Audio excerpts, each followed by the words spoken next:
আনহুর জামানায় এক গোলাম ছিল। এই গোলাম হযরত আলী রাদিয়াল্লাহু আনহুকে অন্তর থেকে ভালোবাসত। হযরত আলী রাদিয়াল্লাহু আনহুর কাছে এই গোলামকে মানুষ ধরে নিয়ে আসছে। আমিরুল মুমিনিন, এই গোলাম চুরি করেছে, লোকটা কিন্তু ভালো, অভাবের মধ্যে পড়ে সে চুরি করে ফেলছে, হাতে নাতে ধরা পড়ে গেছে। হযরত আলী বললেন, গোলাম তুমি কি চুরি করেছো? বলে, হ্যাঁ ইয়া আমিরুল মুমিনিন, আমি চুরি করেছি। হযরত আলী বললেন, গোলাম রে, তাহলে কিছুই আর করার নাই, আল্লাহর বিধান মোতাবেক তোমার হাত আমি কেটে ফেললাম। খেলাফতের জামানাতে চুরির বিধান ছিল হাত কেটে ফেলে দেওয়া।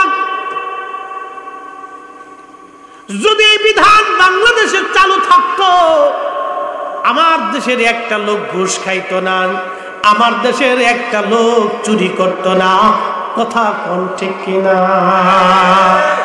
দেখেন, হাত কেটে ফেলে দেওয়ার পরে লোকটা কর্তৃত হাতটা ধরে নিয়ে বাড়ির দিকে যাচ্ছে। এমন সময় হযরত সালমান ফারসি এবং হযরত ইবনে কাকা রাদিয়াল্লাহু আনহুর সাথে দেখা। সাহাবী জিজ্ঞেস করলেন, গোলাম তোমার হাত কে কেটে দিয়েছে? বললেন, আমিরুল মুমিনিন আলী রাদিয়াল্লাহু আনহু, তিনি আমার হাত কেটে ফেলে দিয়েছে। কেন? বলে, আমি চুরি করেছিলাম, সেই জন্য আমার হাত কেটে ফেলে দিয়েছে। তখন হযরত সালমান ফারসি ডাক দিয়ে বলেন, গোলাম রে, তোমার হাত হযরত আলী কেটে ফেলে দিয়েছেন, শোনো, তারপরে তুমি হযরত আলীর নাম চমৎকার করে সম্মানের সাথে নিচ্ছ, কারণ কি? গোলাম ডেকে বলেন, হুজুর, হযরত খলিফাতুল মুসলিমিন আলী রাদিয়াল্লাহু আনহু তিনি আমার হাত কেটেছেন আল্লাহর আইনে, আর আমার হাত কাটার কারণে তিনি আমাকে জাহান্নাম থেকে বাঁচিয়ে দিয়েছেন। অতএব তিনি উত্তম কাজ করেছেন, সেই জন্য আমি তার নাম সম্মানের সাথে মুখে নিয়ে আসলাম, কারণ তিনি আল্লাহর আইন অনুযায়ী ফয়সালা করেছে। জোরে বলবেন কি মারহাবা? হযরত সালমান ফারসি তো সাহাবে کرام বললেন, তাহলে চলো তোমাকে খলিফার কাছে নিয়ে যাই। খলিফার কাছে যা বলেন, আমিরুল মুমিনিন আপনি তার হাত কেটেছেন, কিন্তু তার উত্তর কত সুন্দর, আপনি আল্লাহর আইনে তাকে জাহান্নাম থেকে বাঁচিয়ে দিয়েছেন, সে সম্মানের সাথে আপনার নাম নিচ্ছে। হযরত আলী রাদিয়াল্লাহু আনহুর মনে মায়া লেগে গেল, ডাক দিয়ে বলছে, গোলাম তুমি আমার কাছে আসো, তোমার হাত দাও, যে হাত আমি কেটেছি সেই হাত দাও। হাতখানা ধরে হযরত আলী হাতের সাথে লাগাই দিয়ে বলেন, কাপড় দিয়ে ঢেকে দাও। কাপড় দিয়ে ঢেকে দেওয়া হলো। হযরত আলী রাদিয়াল্লাহু আনহু সেই হাতখানা ধরে দোয়া পড়তেছিলেন।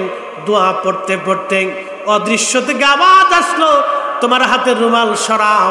যখন হাতের উপর থেকে কাপড় সরানো হলো, দেখা গেল গোলামের হাত আগে যেমন ছিল তেমনই আছে, কাটা হাতগুলি আবার জোড়া লেগে গেল। একবার জোরে বলবেন কি আল্লাহু আকবার? ওনার কারামত, যারা বলে সাহাবীদের কারামত ছিল না, তোমার পীরের এত কারামত হইল কে? যারা বলে সাহাবীদের কারামত ছিল না, শাহজালালের কারামত হইল কে? ওই হলো বর্তমান জামানার আজাজিলের খালাতো ভাই। এই সমুদ্রের ভিতরে হাজার লক্ষ কোয়ালিটির মাছ আছে, কোটি কোটি কোটি কোটি কোটি কোটি মাছ। বলেন, এই কোটি কোটি মাছের জন্য যিনি প্রত্যেক দিন তাদের পেট ভরে খাবার বরাদ্দ করেন, ওই মালিকের নাম কি? পৃথিবীর মধ্যে 800 কোটি মানুষ, প্রত্যেক দিন 400 কোটি কেজি চাল লাগে। হিসাবে 400 কোটি কেজি চাল প্রত্যেক দিন লাগে মানুষের জন্য। শুধু মানুষ নাই, মানুষের কারো বাড়িতে কুকুর আছে, কারো বাড়িতে বিড়াল আছে, কারো বাড়িতে গরু আছে, কারো বাড়ি ছাগল আছে, উট আছে, দুম্বা আছে, গৃহপালিত পশু পাখি আছে। বাজান এইগুলি হিসাব যদি করেন, তাহলে পৃথিবীতে আরো 1 লক্ষ কোটি পশু প্রাণী মানুষের বাড়িতে আল্লাহ পাক দিয়ে রাখছেন। জোরে জঙ্গলেরটা বাদ দিলাম, এই পরিমাণ 1 লক্ষ কোটি পরিমাণ পশু পাখি, ছাগল, এই ভেড়া, দম্বা, উট, আর এই কুত্তা, বিলাই, হাঁস, মুরগি, কবুতর, এইগুলির খাবার যিনি দেন, ওই মালিকের নাম কি? পশু পাখি, মানব দানব, মাছ খাবার যে মালিক দিলেন, একসাথে বলেন সেই মালিকের নাম কি? আরো জোরে বলেন নাম কি? আল্লাহ। এতে কোনো সন্দেহ নাই। ওয়াতারযুকু মান তাশাউ বিগাইরি হিসাব। আল্লাহ বলেন আমি যাকে খুশি তাকে অগণিত রিজিক ওয়ালা বানাই। হে মানব জাতি, হে মুসলিম মিল্লাত, হে নাসিরনগরের মুসলমান, হে নাসিরনগরের সুন্নি জনতা, একটা কথা মনে রাখবেন সারা জীবন, যেই মালিক এত প্রাণীর খাবার বরাদ্দ করলো সেই মালিক আমাদেরও খাবার বরাদ্দ করেছে। আপনি কি পরিকল্পনা করেছেন? আল্লাহ আপনার সৃষ্টি করার 50,000 বছর আগে আমার আপনার পরিকল্পনা আল্লাহ করে রেখেছেন। আপনি কি খাবেন আল্লাহ সব, আল্লাহ রাব্বে কারীম আপনার জন্য সেটা বরাদ্দ করে রেখেছেন। তারপরও মানুষ ঘুষ খায়, তারপরও মানুষ সুদ খায়, তারপরও মানুষ আরেকজনের জমি দখল করে, তারপরও মানুষ আরেকজনের জমি ঠকাইয়া আরেকজনের জমি লিখে নিয়ে চলে যায়, তারপরও মানুষ মানুষের রক্ত চুষে খায়, তারপরও মানুষ মানুষের রক্ত চুষে খায়, তারপরও হঠাৎ দ্রব্যমূল্যের দাম বাড়িয়ে দিয়ে সিন্ডিকেট করে। আমার দেশের সিন্ডিকেটাররা কোটি কোটি মানুষের পকেট থেকে রক্ত চুষে নিয়ে আমার দেশের গরিব মানুষের রক্ত তারা চুষে চুষে খায়। কথা বলে ঠিক না? বিরাট বড় গরু কুরবানি, 5 লক্ষ টাকার গরু, 10 লক্ষ টাকার গরু, 7 লক্ষ টাকার গরু, কেউ 10টা দিছে, কেউ 15টা দিয়েছে। আজকে আপনারা বলেন আমাদের রক্ত চুষা টাকা দিয়ে যারা 10টা গরু জবাই দিল, ওই 10টা গরু আর 10টা শুয়োরের মধ্যে তফাৎ কি? জোরে কোন, জোরে জোরে জোরে জোরে জোরে। 10টা গরু আর 10টা শুয়োরের মধ্যে কোনো তফাৎ? কারণ শুয়োরও হারাম ও গরু হারাম। কি কথা বলেন? কোন তফাৎ? তফাৎ নাই। যদি হয় তো কোরআন মিথ্যা হবে, আকাশ ভেঙে যাবে, পৃথিবী পুড়ে যাবে, সাগর শুকিয়ে যাবে। আল্লাহি বিল্লাহি তাল্লাহি আল্লাহর জবানের কথা কখনো পরিবর্তন হবে না। কথা বলেন ঠিক কিনা? উত্তরাম উপস্থিতি, দিন দিনই মানুষের সংখ্যা বাড়তেছে। এরা ভাবতেছে বুঝি আমরা অনেক বড় চালাক, কিন্তু কোরআন বলে তারা চালাক না, তারা বোকা। বলতেছি বলেন তো কিয়ামতের মাঠ কায়েম হবে কিনা? আল্লাহর আদালতে দাঁড়াইতে হবে কিনা? দাঁড়াইতে হবে। আল্লাহর আদালতে দাঁড়াইতে হবে। আল্লাহ বলেন মালিকি ইয়াউমিদ্দিন, আমি বিচার দিনের মালিক আল্লাহ। সময় চেয়েছি, আধা ঘন্টা সময় অবশ্যই আমাকে দিবেন, কারণ এই মূল্যবান কথাগুলি আমাদের শুনে যাওয়াটা দরকার। আমি ফরিদি সাহেব যত বড় বক্তা হই না কেন, খোদার কসম করে বলি, মানুষের হক মেরে দিয়ে যদি আমি বক্তাগিরি করি, এই বক্তাগিরির 4 পয়সাও দাম না।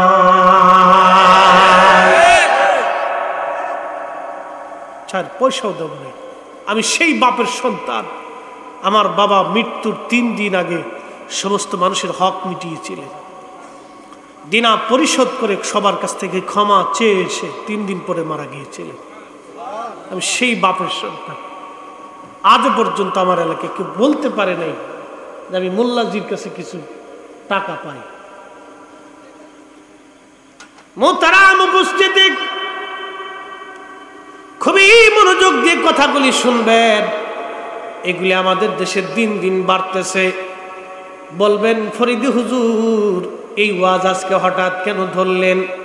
এজন্যই ধরলাম, এই যে আপনাদের এলাকায় বহু ইন্ডাস্ট্রি বাড়তেছে, রাস্তাঘাট তৈরি হচ্ছে, 6 লেন অথবা 4 লেন বা 8 লেন রাস্তা হবে। রাস্তার 2 পারে জমি কেনার জন্য হিরিক পড়ে গেছে। এখন কেউ চিন্তা করবে কার মাথায় বাড়ি দিয়ে একবারে বাঁশ দেওয়া যায়। এই বাঁশের চিন্তা কেউ করে কোটি টাকার মালিক হওয়ার ধান্দা করবে। কি কথা বলেন ঠিক কিনা? কালকে এক জায়গায় গেলাম, ভদ্রলোক বলল হুজুর জমি কিনেছে একজন। জমির দালাল যারা মাঝখান দিয়ে যারা ভায়ার হয়েছিল, জমির মালিক পাবেন 1,20,000 জমির মালিককে দেওয়া হলো 70,000, বাকি 50,000 দালালের পকেটে চলে গেল। আচ্ছা আপনারা বলেন, এই যে মানুষের মাথায় বাড়ি দিয়ে তারা 50,000 করে নিয়ে গেল, এই টাকা যতদিন পর্যন্ত ভাত খাবে, গরুর গোশত খাবে, ওই গরুর গোশত আর শুয়োরের গোশতের মধ্যে কোনো তফাৎ নাই। আপনি খুশি হন বেজার হন, কিচ্ছু আসে যায় না ভাই। বাঁচার জন্য বলতেছি, বাঁচার জন্য বলতেছি আপনাকে। হযরত আলী রাদিয়াল্লাহু আনহুর জীবন থেকে একটা ঘটনা শোনাই, কষ্ট হবে? আলী তো রাসূল করিমের জামাতা, নবীজির চাচাতো ভাই। আলীকে যিনি দুনিয়ার থেকে জান্নাতের সুসংবাদ পেয়েছেন, আলীকে সর্বকনিষ্ঠ যিনি কালেমা পড়েছেন, আলীকে সাইয়্যিদাতুন নিসাই আহলিল জান্নাহ ফাতিমাতুজ জাহরা রাদিয়াল্লাহু আনহার স্বামী, যাদের বিবাহ আমার আল্লাহ নিজে দিয়েছে। জোরে বলবেন কি আল্লাহু আকবার। যাদের বিবাহ আল্লাহ নিজে দিয়েছে। ফাতেমা রাদিয়াল্লাহু আনহা কাঁদতেছিলেন। আল্লাহর নবী কাছে যায় বসলেন, ফাতেমারে কি জন্য কাঁদো? সব তো মেয়ে চায় ধনী ছেলের সাথে বিয়ে বসার জন্য। ফাতেমা বলেন, আব্বা জান, আপনি চাইলে তো ধনী বংশে বিয়ে দিতে পারতেন। নবী আমার দিকে বলেন, ফাতেমা, আমি চাইলে তোমাকে ধনী বংশের ছেলের সাথে বিয়ে দিতে পারতাম, রাজা বাচ্চার ছেলেদের সঙ্গে তোমাকে বিয়ে দিতে পারতাম, কিন্তু ফাতেমা করার কিছু নাই তো আমার। তোমার স্বামী যিনি পছন্দ করেছেন আলী, তিনি অন্য কেউ না, তিনি আমার মালিক মাওলা আল্লাহ। আল্লাহ চিৎকার মেরে বলবেন কি ইয়া রাসূলুল্লাহ। কষ্ট হচ্ছে? কেন খুশি হবেন আপনি? কেন আপনাকে বাঁচার জন্য বলতেছি। একদল আসছে বলে কোরআন মানি হাদিস মানি না, নতুন একদল কোরআন মানি। কি চমৎকার কথা, কোরআন তো আমরাও মানি। কি কথা বলেন, ঠিক কিনা? একদল আসছে কোরআন মানি হাদিস মানি না। যারা কোরআন মানার দোহাই দিয়ে হাদিস মানতে চায় না, তারাই হলো বর্তমান ইহুদিদের দালাল। আমি কোরআন থেকে তার প্রমাণ দিচ্ছি, খুব মনোযোগ দিয়ে। এই কোরআন আল্লাহ কি বলতেছেন? আল্লাহ বলেন, ওয়া ইয়াউমা ইয়া'আদ্দুয যালিমু আলা ইয়াদাইহি ইয়াকুলু ইয়া লাইতানি ইত্তাখাযতু মা'আর রাসূলি সাবিলা।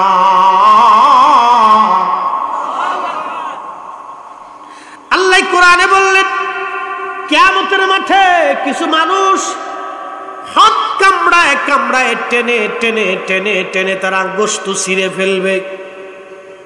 যুবক বন্ধু, আপনারা যারা মাহফিল সাজাইলেন, যুব সংগঠন, আপনাদের কত বুলন্দ নসিব এই কোরআনের আয়াত থেকে বুঝে যাবেন। যে যুবক ভাইরা আজকে মাহফিলের সহযোগিতা করেছেন, আল্লাহর কসম এই কোরআন শরীফ আমার হাতে, তাদের কপাল কত বুলন্দ এই কোরআন থেকে আজকে বুঝে যাবেন। মাহফিল যারা করে এরা কিন্তু কোটিপতি না, কোটি কোটি টাকার মালিক, ইন্ডাস্ট্রির মালিক না।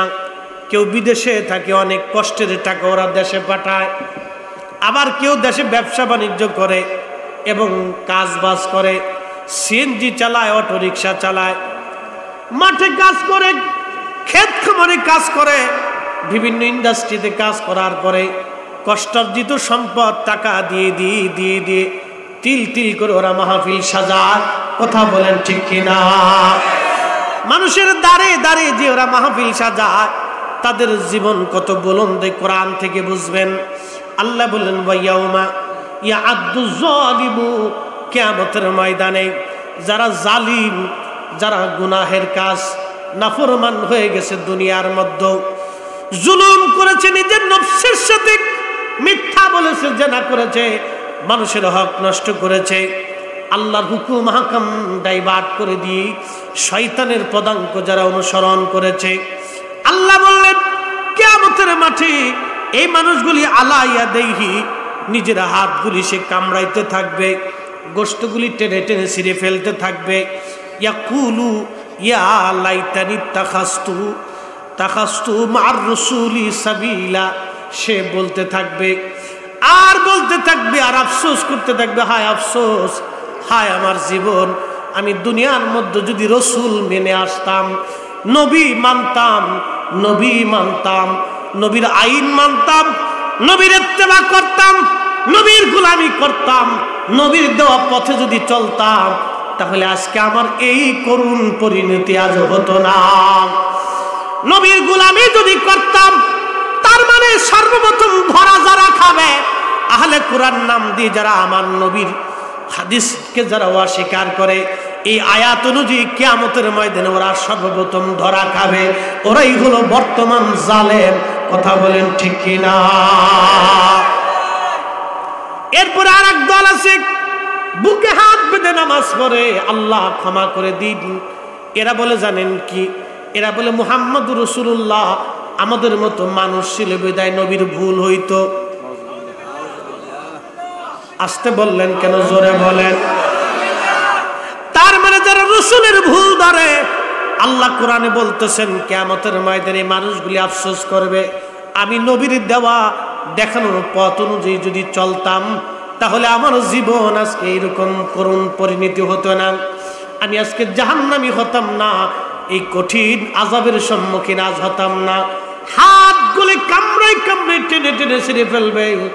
আপনাদের দেশে যারা আখ খায়, আখ খাওয়ার সময় যেমন সুবলাগুলি টেনে টেনে ছিঁড়ে ফেলে, হাতের গোশতগুলি টেনে টেনে ছিঁড়ে ফেলবে আর বলবে আল্লাহ আফসোস, আমি যদি দুনিয়াতে নবীর ইত্তেবা করতাম, নবীর গোলামি করতাম। এই জন্য আমরা সুন্নিরা নবী নবী নবী নবী করি। কথা বলেন ঠিক কিনা? তুমি মোদের আশার আলো, তাই তো তোমায় বাসি ভালো। বলেন তুমি মোদের আশার আলো, তাই তো তোমায় বাসি ভালো। হৃদয় নামের ফুলদানিতে, হৃদয় নামের ফুলদানিতে গেথে রেখেছি প্রেমের মালা। ইয়া রাসূলুল্লাহ ইয়া হাবিবাল্লাহ, ইয়া রাসূলুল্লাহ ইয়া হাবিবাল্লাহ, ইয়া রাসূলুল্লাহ। কবি কাজী নজরুল মসু নাই, দাড়িও নাই, লেখলেন কত চমৎকার। আল্লাহকে যে পাইতে চায় হযরতকে ভালোবেসে, মারহাবা কর। আল্লাহকে যে পাইতে চায় হযরতকে ভালোবেসে, আরশ কুরসি লৌহ কলম না চাহিতি পেয়েছে সে। একবার জোরে বলবেন কি মারহাবা। এ বন্ধু, নবীর পদাঙ্ক, নবীর গোলামি করতে হবে। যদি রসুলের গোলামি করেন, কাজী নজরুল কি চমৎকার তিনি লিখেছেন, আল্লামা ডক্টর ইকবাল কি চমৎকার তিনি লিখলেন, কে ওয়াফা তূনে मोहम्मद से तू हम तेरे ये जा चीज ही किया लौह कलम तेरे। তুমি যদি নবীর গোলাম হয়ে যাও, तमाम সৃষ্টি তোমার হয়ে যাবে। একবার জোরে বলবেন কি মারহাবা। কি করে হবে? আর একটা ঘটনা আপনাদেরকে শোনাই। যেহেতু আমার ছোট ভাইরা বলেছে হুজুর আহলে বায়ত নিয়ে কিছু কথা বলবেন, তো আহলে বায়তের অন্যতম সদস্য হযরত আলী রাদিয়াল্লাহু তাআলা আনহু শাওয়াহিদুন নবুওয়াতের ভিতরে ইমাম আব্দুর রহমান জামি একটা ঘটনা লেখেন। কুফার মসজিদের পাশে এক মহিলা এবং এক পুরুষের বাড়ি ছিল। এই পুরুষ আর মহিলা প্রত্যেকদিন রাত্রিবেলা ঝগড়া করত। হযরত আলী রাদিয়াল্লাহু আনহু তিনি মসজিদের ভিতরে ইবাদত করতেন, কিন্তু মসজিদের পাশেই বাড়ি। সারা রাত তুফান আকারে ঝগড়া হয়, সারা রাত্র ঝগড়া। হযরত আলী রাদিয়াল্লাহু আনহু ডিস্টার্ব হলো ওনার। সকালবেলা ফজরের নামাজের পরে মহিলার পুরুষদেরকে দরবারে ডাকলেন। ডেকে আনার পরে তখন হযরত আলী রাদিয়াল্লাহু আনহু ওই মহিলার পুরুষকে বললেন, কি ব্যাপার, সারা রাত্র আপনারা ঝগড়া করেন, কারণ কি? ওই মহিলার পুরুষটি বলল, আমিরুল মুমিনিন, ইয়া আমিরুল মুমিনিন, আমি ঝগড়া করেছি এই জন্যে, এই কারণে এই মহিলাকে আমি বিয়ে করার পরে আজকে কতগুলি দিন পার হয়ে গেল, তাকে আমি সহ্য করতে পারি না। কেন জানি আমার অন্তর থেকে তার প্রতি ঘৃণা লাগে। আমি একটা রাত্রের জন্য আমি তার দিকে তাকাইতে পারি না, আমি তাকে স্পর্শ করি নাই। মনোযোগ দেন, ওই লোকটা বলতেছে, আমিরুল মুমিনিন, এই নারীকে বিয়ে করার পর থেকে আমার অন্তরে তার প্রতি ঘৃণা জন্ম হলো। আমি তার দিকে আমি ফিরেও তাকাই না, তাকে স্ত্রী হিসেবে কখনো আমার মনে আসে না, এবং আমি তাকে কোনোদিন স্পর্শও করি নাই। সারা রাত্রির জন্য তার সঙ্গে আমার ঝগড়া হয়, বেমানান বলে না আমিরুল মুমিনিন, আমি কি করব? তখন আমিরুল মুমিনিন বললেন, দরবার থেকে সবাই বের হয়ে যান, এই পুরুষ আর মহিলার সঙ্গে আমি গোপন কথা বলবো। সবাই দরবার থেকে বের হয়ে গেল। হযরত আলী রাদিয়াল্লাহু আনহু ওই মহিলাকে ডাকলেন, পুরুষটাকে কাছে ডাকলেন, ডেকে মহিলাকে বলেন, হে নারী, আপনি একটু মনে করেন তো, আপনি একদিন জেনা করেছিলেন, জেনার কারণে আপনি অন্তঃসত্ত্বা হয়েছিলেন। মহিলা বলল, হ্যাঁ আমিরুল মুমিনিন, আমি যৌবনকালীন অর্থাৎ অল্প বয়সী যৌবন আসার পরে আমি জেনা করে ফেলেছিলাম, জেনার কারণে আমি অন্তঃসত্ত্বা হয়েছিলাম। আমিরুল মুমিনিন আলী বলেন, অন্তঃসত্ত্বা হয়ে যাওয়ার পরে তুমি আর তোমার মা দুইজন এটাকে গোপন করেছিলাম। তারপরে যখন সন্তান প্রসব হলো, তোমার মা গোপনে তোমাকে সন্তান প্রসব করাইলো। সমাজ জানতো না, রাষ্ট্র জানতো না। সন্তান প্রসব হওয়ার পরে এই সন্তান নিয়ে তোমরা জঙ্গলের মধ্যে সন্তান ফেলে আসছো। যখন সন্তান ছোট্ট বাচ্চাটাকে ফেলে আসছো, ফেলে আসার পরে এই বাচ্চাটাকে তোমরা ফেলে আসার পরে কুকুর আসছে বাচ্চা নিয়ে যাওয়ার জন্য। কুকুর তাড়ানোর জন্য তোমার মা একটা পাথর মেরেছিল। এই পাথরটা কুকুরের গায়ে না লেগে বাচ্চার মাথায় লেগে মাথা কেটে গিয়েছিল। আর এই মাথা কেটে যাওয়ার পরে তোমার মায়ের ওই বাচ্চার প্রতি অন্তরে দরদ আসলো। দরদ আসার পরে এ নারী, তোমার মা দৌড়ে যাইয়া ওই বাচ্চার মাথায় পট্টি বেঁধে দিল, যাতে রক্ত বের না হয় এবং এই বাচ্চা কষ্ট না পায়। এরপরে তোমরা ওই জায়গা থেকে পালিয়ে আসছো। তারপরে আর কোনোদিন ওই সন্তানের সাথে তোমার যোগাযোগ হয় নাই। বলে, হ্যাঁ ইয়া আমিরুল মুমিনিন, কথাটা তো একেবারে সত্য এবং বাস্তব। হ্যাঁ, জেনার ফসল আমার এটা ছিল। তখন আমিরুল মুমিনিন হযরত আলী বললেন, হে পুরুষ, তুমি তোমার মাথার উপর থেকে তোমার এই টুপি সরাও, পাগড়ি সরাও। যখন মাথার উপর থেকে পাগড়ি সরানো হলো, দেখা গেল সেই যে তার মাথা কাটা। তখন আমিরুল মুমিনিন আলী রাদিয়াল্লাহু আনহু বলেন, হে নারী, এটা তোমার স্বামী না, এটা হলো তোমার সেই সন্তান। একসাথে বলবেন না আল্লাহু আকবার। মহিলা আশ্চর্য হয়ে গেল, হুজুর, এত জটিল এবং কঠিন সমাধান হযরত আলী দিলেন, এটা হযরত আলীর কারামাত। একসাথে ধরে বলবেন কি আল্লাহু আকবার। আরে হযরত আলীর ইলমের ভিতরে যদি এই ঘটনা ধরা পড়ে যায়, তাহলে আমার নবীর ইলম কত। জোরে বললেন আল্লাহু আকবার।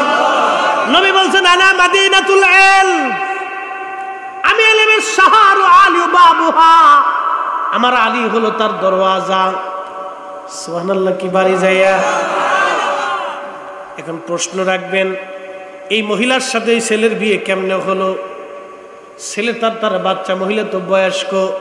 আরবের জমানায় আরব দেশে অল্প বয়সের ছেলেরা অধিক বয়সের মেয়েদেরকে বিয়ে করে, আর অধিক বয়সের পুরুষেরা এই আপনার জোয়ান বেডিদেরকে বিয়ে করে। এরা ওরা কিছু মনে করে না, এটা আরবের প্রচলন, কিছু মনে টনে ওরা করে না, এইগুলি ওদের কাছে কোনো সাবজেক্ট না। বাজান তখন ওই ছেলেটা আশ্চর্য হয়ে গেল।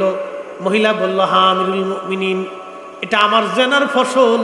তখন আমিরুল মুমিনিন হযরত আলী বললেন, ও নারী, এটা তোমার স্বামী না, এটা তোমার সন্তান। ও পুরুষ, এটা তোমার স্ত্রী না, এটা তোমার মা। এই জন্য আল্লাহ তোমাদেরকে কঠিন গুনাহ থেকে বাঁচাই দিয়েছে। তোমার অন্তরে তার প্রতি ঘৃণা জন্ম দিয়েছে, যাতে তুমি তার গায়ে স্পর্শ না করো, স্ত্রীর নজরে যাতে তোমার কখনো আকর্ষণ না আসে। আল্লাহ তোমার অন্তরে বিকর্ষণ সৃষ্টি করে দিয়েছে, কারণ এই মহিলা তোমার মা। যদু জেনার মাধ্যমে হয়েছ, তারপরেও তো সে তোমার মা। আল্লাহ তোমাদেরকে কঠিন গুনাহ থেকে বাঁচাই দিয়েছে। একবার জোরে বলবেন কি মারহাবা। কেন এই আধ্যাত্মিক পাওয়ার কোথা থেকে আসলো? আল্লামা ইকবাল বলেছেন, তুমি নবীর গোলাম হয়ে যাও, কুল কায়নাত তোমার হয়ে যাবে। তারা রাসূলের 100% গোলামি করেছে, যার কারণে পৃথিবীর আধ্যাত্মিক খবরগুলি তাদের সামনে উন্মোচিত হয়েছে। কলবের দরজা আল্লাহ খুলে দিয়েছে, চোখের পর্দা আল্লাহ খুলে দিয়েছে। কথা বলেন ঠিক না বেঠিক? বলছিলাম আসমান কত দূর, কত দূর আসমান। 13 লক্ষ পৃথিবী এক জায়গা করলে সূর্য হয় তত বড়। 200 কোটি সূর্যকে যদি আপনি ব্ল্যাক হোলের রাডারের মধ্যে ছেড়ে দেন, 2 মিনিটে শেষ। ব্ল্যাক হোলের মতো নক্ষত্র দিয়ে 10,000 কোটি নক্ষত্র দিয়ে মিল্কি ওয়ে বানানো, মিল্কি ওয়ের পাশে গ্যালাক্সি, আরো 10,000 কোটি নক্ষত্র দিয়ে গ্যালাক্সি বানানো। বিজ্ঞান বলতেছে মহাবিশ্বে 10,000 কোটি মহাবিশ্ব আছে। মিল্কি ওয়ে একটা মহাবিশ্ব, গ্যালাক্সি একটা মহাবিশ্ব, এরপরে মহাবিশ্ব আরো 10,000 কোটি। 10,000 কোটি মহাবিশ্ব পার হওয়ার পরে মহাশূন্য, মহাশূন্য পার হওয়ার পরে প্রথম আসমান। সুবহানাল্লাহ, কি বাড়ি যায়। কোন আসমান? জোরে বলেন কোন আসমান? আরো জোরে বলেন কোন আসমান?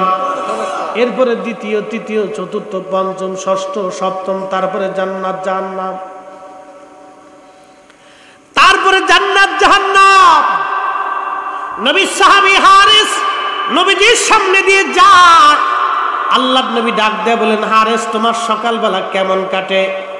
আল্লামা ইমাম মানাবী আত-তাইসির শরহে জামিউস সগীরের মধ্যে লেখেন, ইমাম সুয়ুতি জামিউস সগীরের মধ্যে হাদিস লেখেন, ইমাম ইবনে শাইবা মুসান্নিফ ইবনে আবি শাইবার মধ্যে হাদিসখানা নকল করেছেন। আল্লাহর নবী হারিসকে বলেন, হারিস সকালবেলা তোমার কেমন কাটে? হযরত হারিস বলেন, ইয়া রাসূলুল্লাহ পরিপূর্ণ একই ঈমানের সাথে কাটে। হারিস রে বলো, প্রত্যেক হাকিকতের হাকিকত আছে, তোমার ঈমানের হাকিকত কি? হযরত হারিস বলেন, কান্নি আনজুরু ইলা আরশি রব্বি বারিজান। ইয়া রাসূলুল্লাহ আমি প্রকাশ্যভাবে খোদার আরশ আপনার সামনে দাঁড়ায় দেখি। আর জোরে দুর্বল হয়ে গেছ সেনাবাহিনী? আপনাদের দেশের ছেলেরাও মাশাআল্লাহ খুব পাকা। ও মাকে ধন্যবাদ দিতে হয়, যে মার সন্তান সামনে এসে বসে রয়েছে, পারফেক্ট মহিলা। আল্লাহ হায়াতে তেইবা আরো বেশি করে দিক। এই বাচ্চারা বসে আছে মায়ের কারণে। রাত 2টা পর্যন্ত একটা বাচ্চা বসে আছে এই মাহফিলে। মাকে ধন্যবাদ দিতেই হবে, পারফেক্ট মা। আর কতটি আছে আলট্রাসোনোগ্রাম, লেডিস না জন্ডিস না গন্ডিস না, ইজলে বোঝা যায় না। বলে হুজুর এটি কি কইলেন? বোঝা যায় না কোনটা ইজলে, বেডি না ইজলে বোঝা যায় না। উপরে মেকআপ, ভিতরে মেকআপ, ডায়েরি মেকআপ, পিছনে মেকআপ, ভাবলই রাস্তায় চলে। আর এখন তো নতুন সিস্টেম বেরিয়েছে, ফুল প্যান্ট আর জিন্সের প্যান্ট, ইন্দে ফাড়া, ইন্দে সিরা, ইন্দে কাড়া। মোটর সাইকেলে ফিরে চলে, খালি boom boom boom boom boom boom করে চলে। শয়তানে খালি গিয়ার উঠে চালা। মাঝে মধ্যে ঢাকায় রাত্রিবেলা যখন ফিরি তখন দেখা যায় এরকম চলে। পিছনে যেটা বসে থাকে এটা কি ইজলে না বেডি বোঝা যায় না। এই নারী যার কপালে আসছে ওর জীবনটাই বৃথা। কথা বলেন ঠিক কিনা? ওই নারী যার কপালে আসছে জিন্দেগি বৃথা। আল্লাহর কসম করে বলেন জীবন বৃথা, ওর জীবন বৃথা। ওই বেপরদা বেহাইয়া এই অর্থলঙ্ঘ নারী যেই পুরুষের কপালে আসছে জিন্দেগিটাই বৃথা।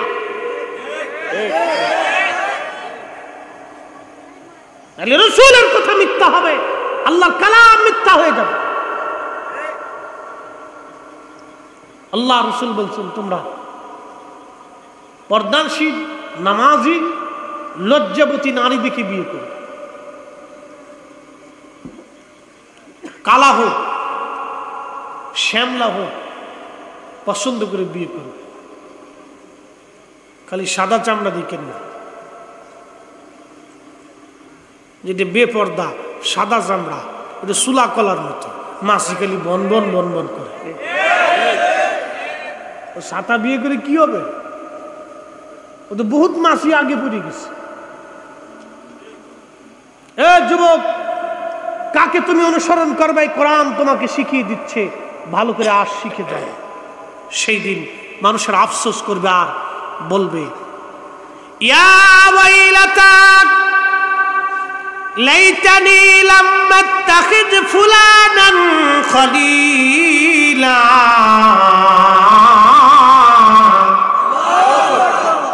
সেদিন আফসোস করে বলবে হ্যাঁ, আমি যদি ওরে বন্ধু না বানাইতাম তাহলে আজকে আমার এই সর্বনাশ হতো না। বন্ধু কারে বানাবা? গাঞ্জটি হেরেন্সি না, না বন্ধু বানানো যাবে না। কে কিছু বন্ধু আছে দেখবেন আপনাকে ওই বিড়ি টানার জন্য নিয়ে যাবে, কায় দুটো বিড়ি কা। কি কথা বলবো? বাংলাদেশের শ্রেষ্ঠ বন্ধু হলো গাঞ্জটি আর গাঞ্জটি। বিড়ি গাঁজা খা, খা দুস্তু খা। পুরে মিল বাপরে বাপ, জমি বেশি হইলে ওর খাবে দুস্তু খা। ওরে দোস্ত কারে করে মিল, কারে করে গান জুটির যে মিল আর বাবা করে যে মিল আছে, বাপরে বাপ। একটা আর একটার গলার মধ্যে ফাজুলে দিয়ে হয়ে থাকে। ঢাকা কমলাপুর আইনছে গাইনছে মাইনকে চিপা এটি পাওয়া যায়।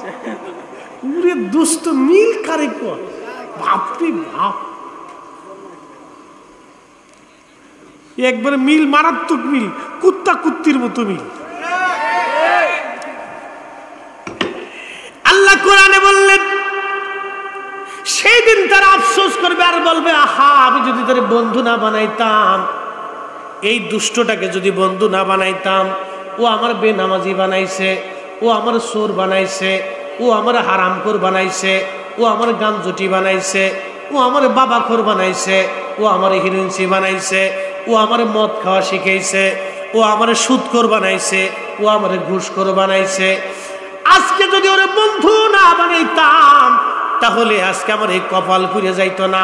সাদা চামড়া দেখে বিয়ে করছিলাম, সুন্দরী দেখে বিয়ে করছিলাম, সোলা কলা ভাবছিলাম আলটা মডার্ন, আর এই যে ডিজিটাল বেডি দেখে বিয়ে করছিলাম। যদি এই বেডি বিয়ে না করতাম তাহলে আজকে আমার কপাল পুড়তো না। কি কথা কর না কেন? লাকাদ আদাল্লানি আনিদ্দিকরি বাদা ইয জানি।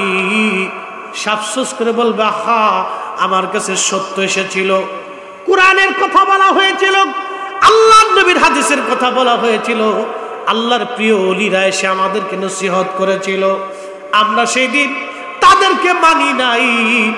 যদি মানতাম আজকে করুণ পরিণতি হতো না। দোস্ত দোস্ত বানাবেন, বন্ধু বন্ধু কারে বানাবেন, কোরআন থেকে বুঝে যাওয়া লাগবে। আল্লাহর নবী বললেন আলমারু মা মান হাব্বা, তুমি তাকে মোহাব্বত করো, তার সাথে তোমার হাসন নাসর হবে। আমার দেশের ছেলেরা মেসির মতো চুল কাটে, নেইমারের মতো চুল কাটে, নেইমারের মতো কাটিং সাটিং পাটিং পুটিং মারে, আর ওই যে কি কয় নেইমারের জন্য জীবন দিয়ে ফেলবে, ওই মেসির লেগে পাগল হয়ে যায়। যদি একবার পাইতাম তো একটা সাড়া মারতাম। ও সাইটে কি লাভ? কোরআন সত্য না মিথ্যা? জোরে বলেন, জোরে জোরে জোরে জোরে। কোরআন সত্য। আপনি যার জন্য পাগল হয়েছেন হাসর নাসর তার সাথে হবে। এই জন্য আমরা সুন্নিরা গর্ববোধ করি, আমরা ভালোবাসি শাহজালালকে, শাহপরানকে, শাহ মাকদুমকে, শাহ আলীকে, খান জাহান আলীকে, সিফা সালারকে। আমরা ভালোবাসি আল্লাহর ওলিদেরকে, ভালোবেসেই যাব, বেসেই যাব। কথা বলেন ঠিক না?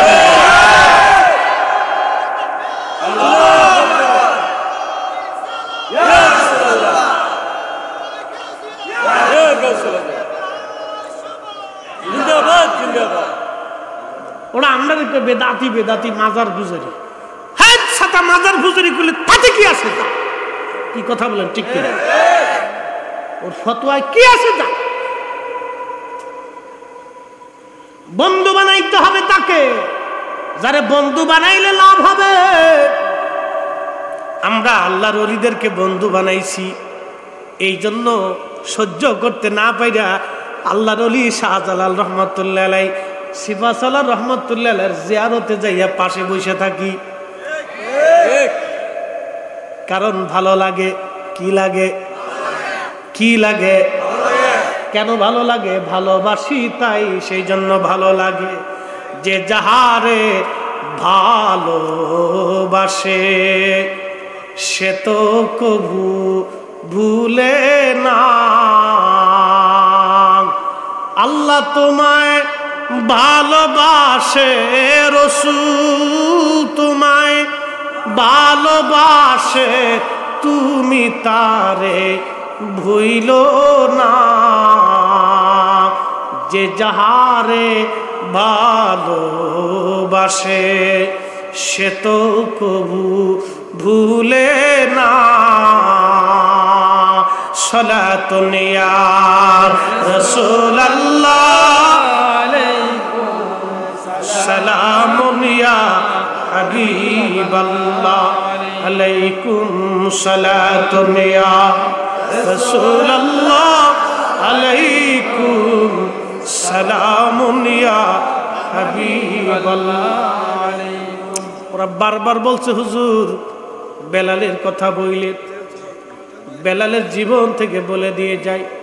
চলে গেলেন বেলাল সিরিয়ার দামেস্কে, মদিনায় থাকতে পারলেন না। কেন? ইমাম কিরমানি শরহে বুখারীর মধ্যে লেখেন, বেলাল একটা কথা বলতো, সাহাবীরা রে, আমি আজান দেওয়ার পরে নবী নামাজে আসতো। ও সাহাবীরা, নবীজির সবসময় রসুলকে দেখতাম, আজ নবী বিহনে আমি বেলাল পাগল পারা হয়ে গেছি। তোমরা সব সহ্য করতে পারো, কিন্তু আমি বেলাল সহ্য করতে পারি না, চলে যাব আমি। চলে গেলেন ইমাম কিরমানি শরহে বুখারীর মধ্যে তিনি লিখতেছে, চলে গেলেন বেলাল সিরিয়াতে। কি ভালোবাসার নবী কে দিয়েছিলেন তিনি, এত পরিমাণে ভালোবাসা। ও সুন্নি মুসলমান নাসিরনগরের মুসলমানেরা, কে কোন পীরের মুরিদ আছেন আমি জানি না। এখানে তবলিগের ভাইরাও থাকতে পারেন, কওমি ভাইরাও থাকতে পারেন। একটা কথা বলে দিয়ে যায়, রসুল কিন্তু আমাদের সবার পরিচয় একটা হবে কবরে। অন্তর থেকে নবীকে ভালোবাসতেন কিনা, এটি বড় পরিচয়। কথা বলেন ঠিক কিনা বন্ধু? অন্তর থেকে নবী ভালোবাসেন কিনা, এটা পরিচয় হবে কবরে। আমি কাউকে কটাক্ষ করে মনে ব্যথা দিয়ে ওয়াজ করি না, এটা আমি ছেড়ে দিয়েছি। কারণ আল্লাহ নবী এইভাবে ওয়াজ করতেন না, নবী ভালোবাসা দিয়ে ওয়াজ করতেন। আমি আমার ওই ভাইকে বলবো, যদি আপনি আমাকে দেখেন আমি রসুলের কথা বেশি বেশি বলি, আমার অন্তরে ভালো লাগে, আমি মজা পাই, কারণ আমি নবীকে ভালোবাসি ভালোবাসি ভালোবাসি। কথা বলেন ঠিক কিনা?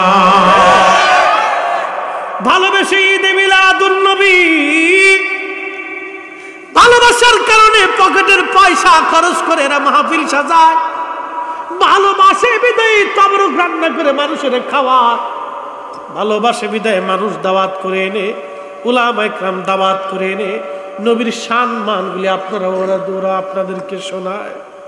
বাপ শুধু তো বেদাতের ফতোয়া দিয়ে বন্ধ করতে চাইলেন, একটাবার বুঝার চেষ্টা করলেন না এই মানুষগুলি এরা কি চায়। এই মানুষগুলি চায় রসুলের শান এরা শুনুক, নবীর প্রশংসা শুনে এদের কলিজা ঠান্ডা হোক। এরা নবী ভালোবাসে বিদায় মাহফিল সাজাইয়া তাবরক রান্না করে আপনাদেরকে দাওয়াত করে, ওলামা ইকরাম এনে ওয়াজ নসিহত করে আপনাদেরকে নবীর সম্মান শোনায় আপনাদের কলিজা ঠান্ডা করে। তার মানে এরা নবী ভালোবাসে ভালোবাসে। কথা বলেন ঠিক কিনা?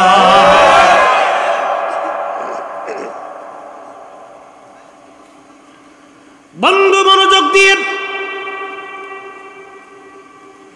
হযরত বেলাল চলে গেলেন সিরিয়ায়। নবী কত ভালোবাসতেন বেলালকে। স্বপ্নে চলে গেলেন আল্লাহর নবী সিরিয়ার দামেস্কে। বেলাল ঘুমিয়ে আছে।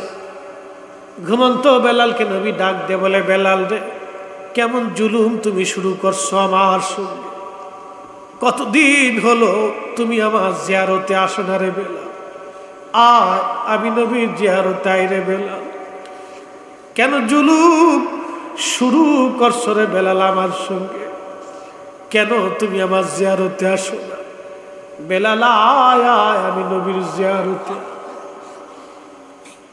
হযরতে বেলাল ঘুমিয়েছিলেন, ঘুম ভেঙে গেল। ওই অবস্থায় বেলাল সওয়ারিতে চড়ে, কোনো বর্ণনায় পায়ে হেঁটে রওনা হয়ে গেলেন। সুদূর সিরিয়ার দামেস্কের হালিফ শহর থেকে বেলাল রওনা হয়ে গেলেন। মদিনাতুল মুনাওয়ারায় আসছে। রওজা মুবারক কাঠের জালি দিয়ে ঘিরে রাখা ছিল। সরাসরি রওজার পাশে যে বেলাল জালি মুবারকের সঙ্গে মাথা ঠেকায় গুন গুন করে কাঁদে আর বলে, হুজুর গোলাম হালিফ শহর থেকে আপনার কাছে ছুটে আসছে। নবীজি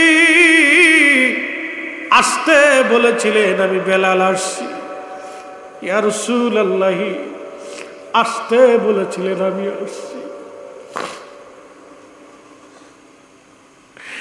এইভাবে বেলাল কাঁদতেছে রওজা শরীফে বসে বসে।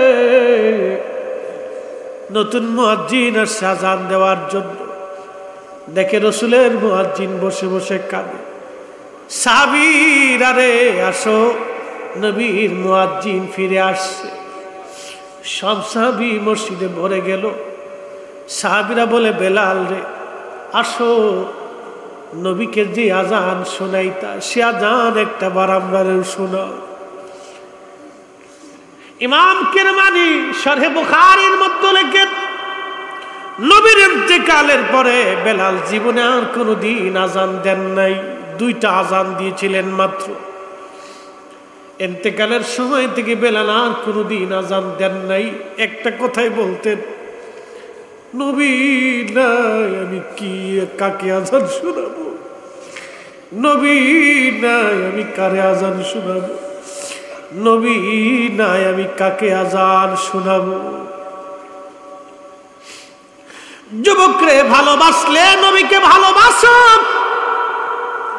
কিয়ামতের কঠিন মাঠে পস্তাইতে হবে না। হযরত বেলাল রাদিয়াল্লাহু আনহু কাঁদে, সাহাবীরা রে আমি আর আজান দিব না। বলো, আজান দিলে নবী আগে আসতো, এখন আজান দিলে কি নবী আনতে পারবা? সাহাবীরা বললেন, বেলাল আর আজান দিবে না। যা ইমাম হাসান আর হুসাইন আসেনি। ইমাম হাসান আর হুসাইন দেখতে নবীজির মতো সুন্দর চেহারার ছিল, নবীর মতো দেখা যাইতো। নানার চেহারা পেয়েছিলেন 2 ভাই। দৌড়ায় গেলেন সাহাবীরা, বেলাল হাসান হুসাইনকে নিয়ে আসছেন। হাসান হুসাইন আসার পরে বেলাল রওজা শরীফ থেকে উঠে ইমাম হাসানের বুকের মধ্যে মাথা ঠেকায় কাঁদে, ইমাম হুসাইনের বুকের মধ্যে মাথা ঠেকায় কাঁদে। সাহাবীরা কাঁদতে ছিল এই দৃশ্যখানা দেখে। ইমাম হাসান ডাক দিয়ে বলল, নানার মুয়াজ্জিন, কতদিন হলো আমাদেরকে আজান শোনাও না। নানুর মুয়াজ্জিন যান, আমাদেরকে আজ আজান শোনান। আর সহ্য করতে পারেন নাই। আওলাদে রসুল আমাকে হুকুম দিয়েছে, একবার জোরে বলবেন কি মারহাবা। আওলাদে রসুল আমাকে হুকুম দিয়েছি। হযরত বেলাল বনু নাজ্জার গোত্রের মহিলার ছাদের উপরে দাঁড়ায় গেলেন, আল্লাহু আকবার আল্লাহু আকবার বলে ডাক দিলেন। আজানের ফয়জুদ এত কঠিন, এত সুন্দর বেলালের আজান, মদিনার প্রত্যেকটা মানুষের হৃদয়গুলি কেড়ে কেড়ে নিয়ে আসতো মসজিদে নববীতে আজান দেওয়ার পরে। যখন আজান দিলেন তিনি, মদিনার ঘর থেকে বৃদ্ধ সাহাবীরাও বের হয়ে দৌড় মারছে, আল্লাহু আকবার আল্লাহু আকবার। মহিলারাও ঘর থেকে বের হয়েছে, আশহাদু আল্লা ইলাহা ইল্লাল্লাহ। বাচ্চা কাচ্চা সহ ঘর দরজা ছেড়ে মহিলারাও রওনা দিচ্ছে। মদিনায় রব পড়ে গেল, নবী বুঝি ফিরে আসছে রে, নবী বুঝি ফিরে আসছে, নবী বুঝি ফিরে আসছে। আহা, ইমাম হালাবি সিরাতুল হালাবির মধ্যে লেখেন, ইমাম তাকিউদ্দিন সুবুকি আর শিফাউস সাকামের মধ্যে লেখেন, মদিনার মানুষগুলি ডুকরিয়ে ডুকরিয়ে কান্না করতে লাগলো। এমন কেউ নাই রে সেই দিন এই দৃশ্যখানা দেখে কান্না না করেছিল। সারা মদিনায় কান্নার রোল পড়ে গেল, নবী বুঝি আসছে রে, নবী বুঝি আসছে। আশহাদু আন্না মুহাম্মাদার রাসূলুল্লাহ। বেলাল যখন এই শব্দ উচ্চারণ করেছে,